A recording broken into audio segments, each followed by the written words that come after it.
It's funny because these people don't have like a characterization. They don't have like adjectives to describe them. I don't know who these people are. They are famous because they are friends of Roman Polanski, and they asked him, "Do you want to shoot some parts of the Ninth Gate in our place?" And he said, "Yes."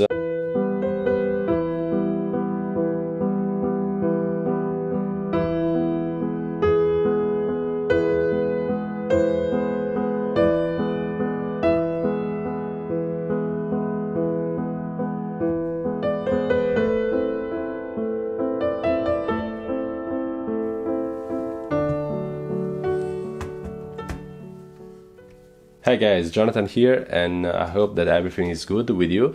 And yeah, today I wanted to talk to you about one place that I visited, and as you read in the title, Johnny Depp was here, and he was not here at the same moment that I was there, but he was in that place. And I know that this is very very hard to grasp in general. No, it's not actually. But apart from this, I've been to the location that Roman Polanski used for his film The Ninth Gate with Johnny Depp back in the end of the 90s. I don't remember the exact year. I think that it was 98 or 99, something like that. And yeah, it's a cool... Sorry, I thought that I saw something on the curtain. Okay, because here in Lisbon you have to take care of the insects and pay attention to them. So, insects in Lisbon apart. I will talk about it in another video about Lisbon probably. Apart from this, yeah, I've been to this location that is called Chalet Biester in Sintra. Sintra is a place in the hills near Lisbon. It's like half an hour, 40 minutes by train from Lisbon, from the Rocio station. And yeah, I've been to this place with my brother Simon, who came to visit me in, like, it was a couple weeks ago for my birthday, and with some friends, Filippo and Marisa, and my girlfriend Claudia. So we decided to go to this place, the Chalet Biester, because I saw it in the movie and I was curious about seeing it in real life. And actually it's not like a big part of the movie, the Ninth Gate. It's like I don't know, just a sequence of the movie. It's just I think that they shot the entire Sintra thing in the movie is like 15 minutes, 20 minutes, something like that. I don't know the exact time, but still something like that. So it's not like a very big part of the movie.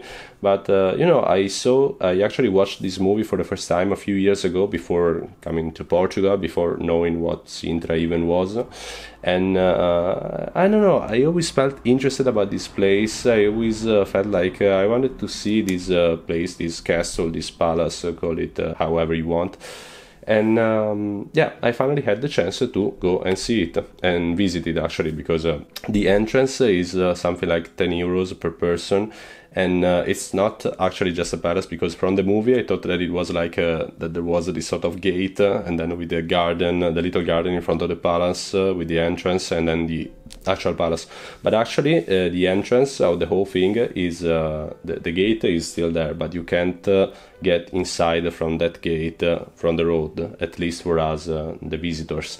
You have to go inside the park of the Biester, the Chalet Biester park, and you have to go like uphill like this and visit the whole park and reach the palace in the end.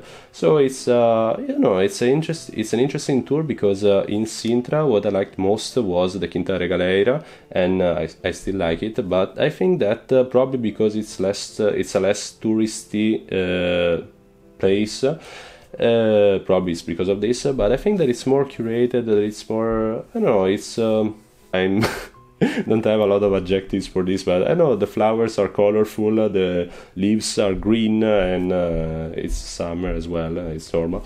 But in general, everything is very curated. There's this kind of British grass like that. It's interesting, and I totally recommend this place. So I just wanted, because you already know that probably no, you already know, you already imagine that it would have been like this. But I took my camera with me. I took some pictures, not only about that place, but of the whole day in Sintra. And yeah, but I wanted to take pictures of that place especially. So at first I wanted to do a sort of slideshow with some music, but it's I don't know, I'm not 50 years old or 6 years old already, so I think that it's you know, slideshows on YouTube are like this. On Reels, on Instagram Reels is something that I do, and it's something that I think that there looks cool. But on YouTube, I don't know, so I wanted to do this kind of introduction, and at this point I will have already put some pictures before, so that you can see the pictures and hear my voice talking about them.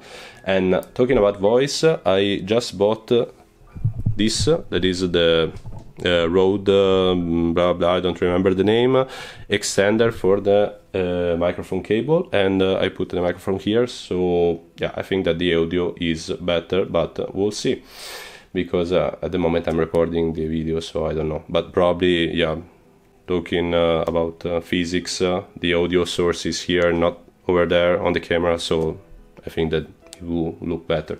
But apart from this, Chalet Biester. What can I say about the Chalet Biester? Basically, I didn't study the whole history of the Chalet Biester, but I can say that it's a palace that was built in the end of the 19th century by Mr. Biester. Like, I mean, the commission was from him, was like this rich guy that got rich. I think that he was some kind of merchant or something like that, and a lot of people got rich because of that in those times, especially in Portugal, even before, probably in Portugal, like when, you know, when the Portuguese colonized other lands and stuff like this, and Portugal was one of the richest places in the world back in the days. Now it's a bit different, but back in the days it was like this. So this Biester guy commissioned this palace in the end of the 19th century. It was like the 1880, 1890, something like that. And the construction of this palace took like 10 years, something like that. And a lot of people worked on this palace. I don't remember exactly the names, but some I don't know, some artists from Italy, from France, from Portugal as well, worked on the frescoes, the building itself, you know, this kind of stuff, the ornaments or this kind of stuff that compose the palace in its entirety. So yeah, there's a sort of mixture. It's interesting because it's a sort of mixture of different styles. There's the Gothic, there's the Classic, there's the Gothic and the Classic, especially because they are the ones that I knew about before going to the palace, so that I recognize these kind of styles in general. And yeah, but also the frescoes, and there's a chapel inside that is cool as well, and there's a nice view to the Castelo dos Mouros. That is another famous castle, and you can see also the Palacio da Pena, the colorful castle that you probably already know, that is in Sintra, from all of this from the Chalet Biester. And one of the borders of the Chalet Biester is with the Quinta de Galera that I was talking about before, so it actually confines with the Quinta de Galera. So yeah, it's a very centric place. From the Chalet Biester you can see like all of these famous buildings in Sintra in general. And yeah, apart from this, it's a very mystic place, mystic place, yeah, in general. It's a very magical place, and the people who work there are very passionate, or at least the ones that we found when we got there, about the whole history of, because there's this history of mysticism, a lot of, at first it was only the Biester family, then it got sold and bought, and yeah, because when you sell something, usually the other person buys it, so it got sold and then bought and then sold again, and everything. A lot of owners for this palace, and until in the 90s it was owned by some friends of Roman Polanski. It's funny because these people don't have like a characterization, they don't have like adjectives to describe them. I don't know who these people are. They are famous because they are friends of Roman Polanski, and they asked him, do you want to shoot some parts of the Ninth Gate in our place? And he said, Yes, probably because being friends of him, probably it was for free, but I don't know. I'm just assuming. I don't know. And a cool thing, a fun fact about this, about the film thing, is that if you watch the film, the movie, The Ninth Gate, the entrance of the palace looks very, very old, and I thought that it would have been like the same, like in real life. And actually, it's new in real life.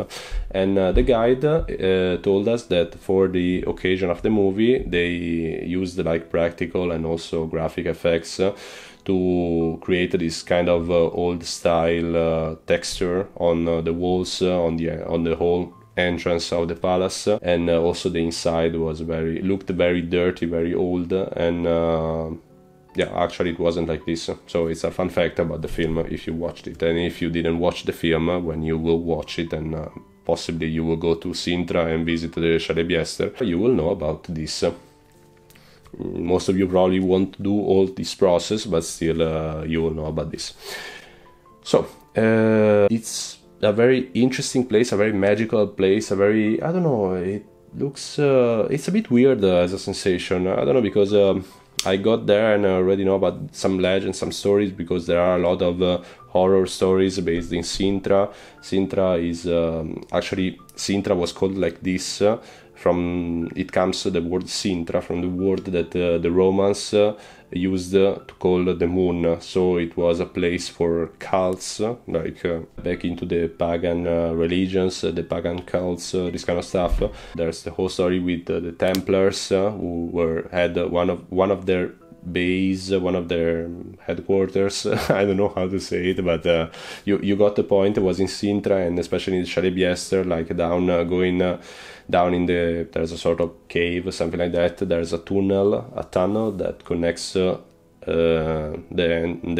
actual palace to another part of the park, the Biester Park. So yeah, it's we visited that as well, and it was very creepy, very strange. We all had this weird feeling, you know, that something was wrong, but not because something was actually wrong in that moment, in that precise moment, but that you know, you can breathe this kind of I don't know, this kind of heritage, this kind of, you know, all the stories seem to come alive in that moment when you visit the Chalet Biester. And yeah, this sort of mysticism, stuff like this. So I hope that I got you interested in visiting the Chalet Biester. And this is not a sponsored video, because no one will sponsor 400 subscribers YouTube channel, I think. But I don't know, I just wanted to talk about this because in my opinion it's very, very interesting, and it's very, yeah, it's not that popular. It's not like Inter Galera, Palacio da Pena, Castello dos Moros, this kind of stuff. It's much more, I don't know, it's affordable. It's like 10 euros. You can spend there like 2 or 3 hours going around the park and then checking the actual palace. And it's interesting, not a lot of people, even if it's summer, and especially it's open to the public. It's been open to the public for the last like 2 or 3 months, so it's a very new thing, because it was closed to the public. It has been closed to the public for a lot of years, and right now it's open, so you guys are free to visit it. And I don't know, let me know in the comments if you liked it when you will visit it. But before, you have to watch the movie and see the thing, the external, the front thing that I told you about. After all this stuff, you will write down a comment. So in the end, there will be one comment from my brother that will say that he liked the whole visit. Maybe not even my brother will comment on this. But comments apart, guys, I hope that you liked this video, and I hope that you found it interesting. And yeah, that's it for today. It's a bit different from my usual, but as you know, guys, I really like to do things that are different from my usual. Sounds weird, but it's like this, more or less. Thank you guys again for watching, and see you in the next video. Bye.